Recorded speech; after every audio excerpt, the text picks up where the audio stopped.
여러분 안녕하세요. 은퇴설계연구소의 김양정 작가입니다. ISA 계좌를 3년 또는 5년 동안 운영하고 만기가 도래하면 많은 분들이 헷갈려하죠. 만기니까 해지해야 하나, 아니면 수익이 났으면 일단 정리하는 게 맞지 않을까, 아니면 또 계속 운영하는 게 더 유리한가, 이런 고민들을 하시는데요. 저도 같은 고민을 했습니다. 저는 5년 만기를 앞두고 있는 IS 계좌에 6천만 원을 투자를 했는데요. 현재 평가 금액은 한 8천만 원 수준입니다. 그리고 납입 금액도 연 2천만 원까지니까 약 4천만 원 정도 남아있는 상태인데요. 그래서 오늘은 ISA 만기 후에 해지하는 경우와 또 연장 신청 후에 계속 운영하는 경우를 현실적으로 어느 것이 나은지 비교를 해봤습니다. 먼저 ISA 만기 때 선택지는 크게 세 가지인데요. 첫째는 만기 해지 후에 다시 ISA에 재가입하는 방법, 그리고 두 번째는 만기 연장 후에 계속 운영하는 방법, 그리고 ISA 만기 자금을 연금저축이나 IRP로 이전하는 방법이 있습니다. 그러니까 ISA는 만기가 됐다고 해서 무조건 끝나는 계좌가 아닙니다. 해지하고 정산한 후에 다시 가입할 수도 있고요. 만기를 연장해서 계속 운영할 수도 있는 것입니다. 그래서 고민해야 할 것은 지금 나에게 필요한 것이 현금인가, 아니면 절세인가, 또 아니면 장기 운용인가 하는 점입니다. 먼저 3년, 5년 만기 후에 해지하는 경우를 한번 살펴보겠습니다. 해지하는 경우의 장점은 분명합니다. 첫 번째는요, 수익을 일단 확정할 수가 있습니다. 오른 상태에서 해지하게 되면 일단 벌어둔 돈을 계좌 밖으로 이렇게 꺼낼 수가 있죠. 특히 은퇴자금처럼 심리적으로 안정이 중요한 돈이라면 수익을 한 번쯤 확정하는 것도 의미가 있습니다. 둘째는요, 세제 혜택을 한번 정산할 수 있다는 것입니다. ISA의 가장 큰 장점은 계좌 안에서 발생한 그 이익과 손실을 합산해서 최종 수익에 대해서만 세금을 계산한다는 점이죠. 예를 들어서 어떤 상품에서 500만 원을 벌었고 다른 상품에서 200만 원을 손해봤다면 이 세금은 벌었던 500만 원을 기준으로 하는 게 아니라 순이익 300만 원만을 기준으로 계산이 됩니다. 이게 바로 손익통산 효과라고 하는데요. 여기에 ISA의 비과세 혜택이 적용되죠.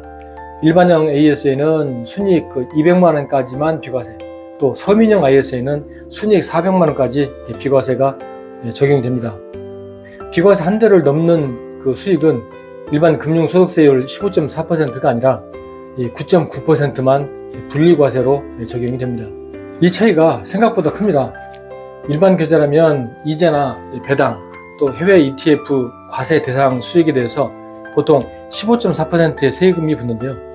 하지만 ISA 안에서는 손익을 먼저 합산을 하고 비과세 한도를 뺀 뒤에 남은 수익에 대해서만 9.9%를 적용을 합니다. 그래서 같은 수익을 내더라도 일반 계좌보다 세금 부담이 줄어들 수 있는 거죠. 예를 들어서 일반형 ISA에서 최종 순이익이 500만 원이라고 한다면 먼저 200만 원은 비과세합니다.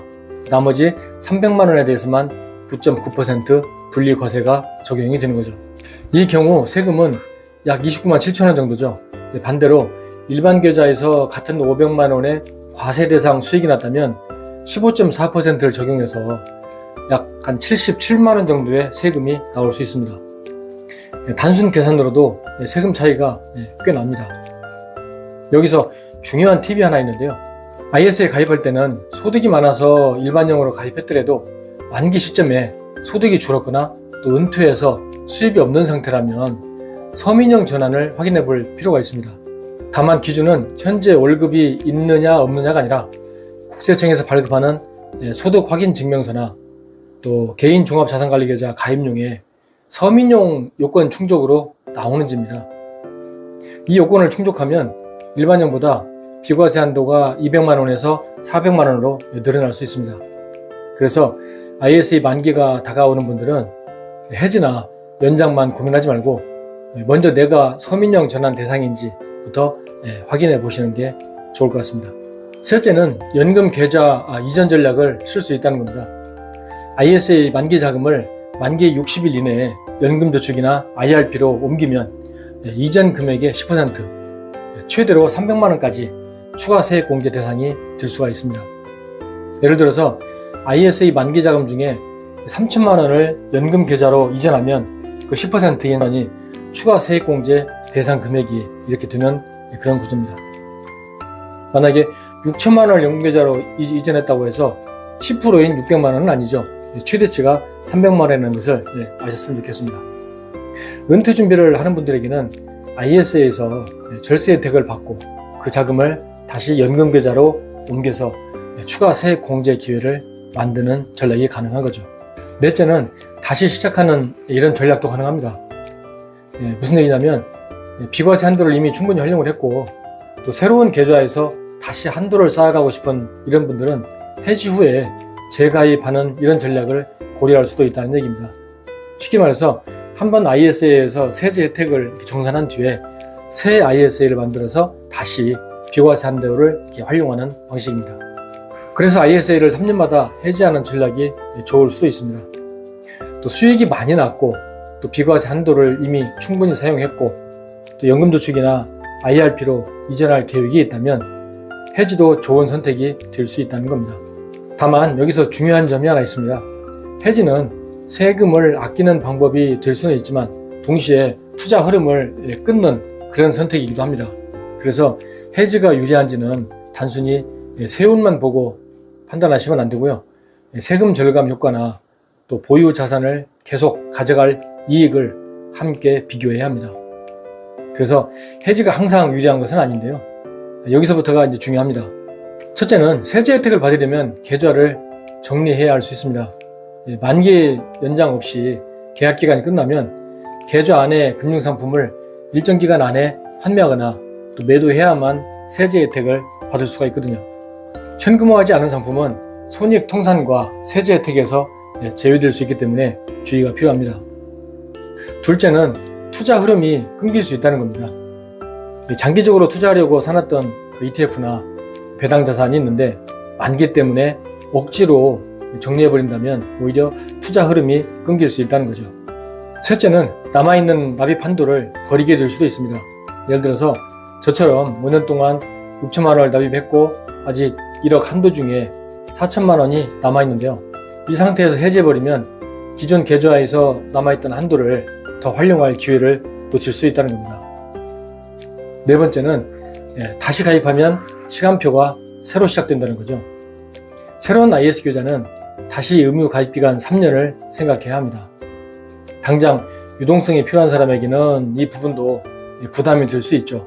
그래서 ISA를 장기 자산관리 계좌로 쓰는 사람에게는 해지가 오히려 비효율적일 수 있습니다. 그럼 만기 연장 후에 계속 운용하는 경우는 어떨까요? 여기서 먼저 꼭 알아야 할 점이 있는데요. ISA를 계속 굴리고 싶다면 만기 전에 반드시 연장 신청 절차를 밟아야 합니다. 자동으로 계속 운용되는 계좌라고 생각하면 안 되고요. 일반적으로 ISA 만기 연장은 만기일 3개월 전부터 만기일 전 영업일까지 신청해야 한다는 것 잊지 말아야 합니다. 만기 연장 후에 계속 운영하는 경우의 장점은 크게 4가지인데요. 첫째는 좋은 자산을 굳이 팔지 않아도 된다는 겁니다. 장기 보유하려고 했던 ETF나 배당 자산이 있다면 만기라는 이유만으로 억지로 정리하지 않아도 된다는 거죠. 둘째는 남은 납입 한도를 충분히 활용할 수 있다는 겁니다. 제 경우처럼 5년 동안 남은 4천만 원을 앞으로 추가 납입하면서 ISA 계좌 규모를 더 키울 수도 있습니다. 세 번째는 ISA라는 절세 계좌를 계속 활용할 수 있다는 겁니다. ISA 안에서 계속 운용하면 최종 해지 시점에 손익을 다 통산하고 비과세 한도와 또 나머지는 9.9% 분리과세 혜택을 적용받을 수 있습니다. 물론 비과세 한도 자체가 무한대로 커지는 것은 아닙니다. 하지만 더 큰 계좌를 IS 안에서 운용하면 일반 계좌보다 세금 부담을 줄일 수 있는 기회가 커질 수도 있습니다. 네 번째는 커진 계좌를 계속 운용할 수 있다는 거죠. 6천만 원을 넣어서 8천만 원이 됐다면 여기서 해지해서 수익을 확정할 수도 있습니다. 하지만 만기를 연장하면 8천만 원이라는 더 커진 계좌를 바탕으로 앞으로의 수익 기회를 더 이어갈 수 있는 거죠. 여러분, ISA 만기 후 선택은 하나로 정해져 있지 않습니다. 수익을 확정하고 싶거나 현금이 필요하거나 또 연금 계좌 이전 세액공제를 바로 활용하고 싶다면 해지가 맞을 수도 있지만, 반대로 당장 돈이 필요 없고 아직 납입 한도가 남아있고 또 장기 운용할 계획이 있다면 만기 연장이 더 현실적인 선택일 수도 있다는 거죠. 네, 저는요, 납입 한도 4천만 원을 넣어서 ISA를 1억 원 규모까지 키운 뒤에 만기 뒤에는 연금저축이나 IRP로 이전하는 전략을 생각하고 있습니다. 여러분도 자신의 현재 상황을 잘 검토하셔서 좋은 선택을 하시기 바랍니다. 네, 오늘 내용은 여기까지입니다. 지금까지 은퇴설계연구소 김양정 작가였습니다. 감사합니다.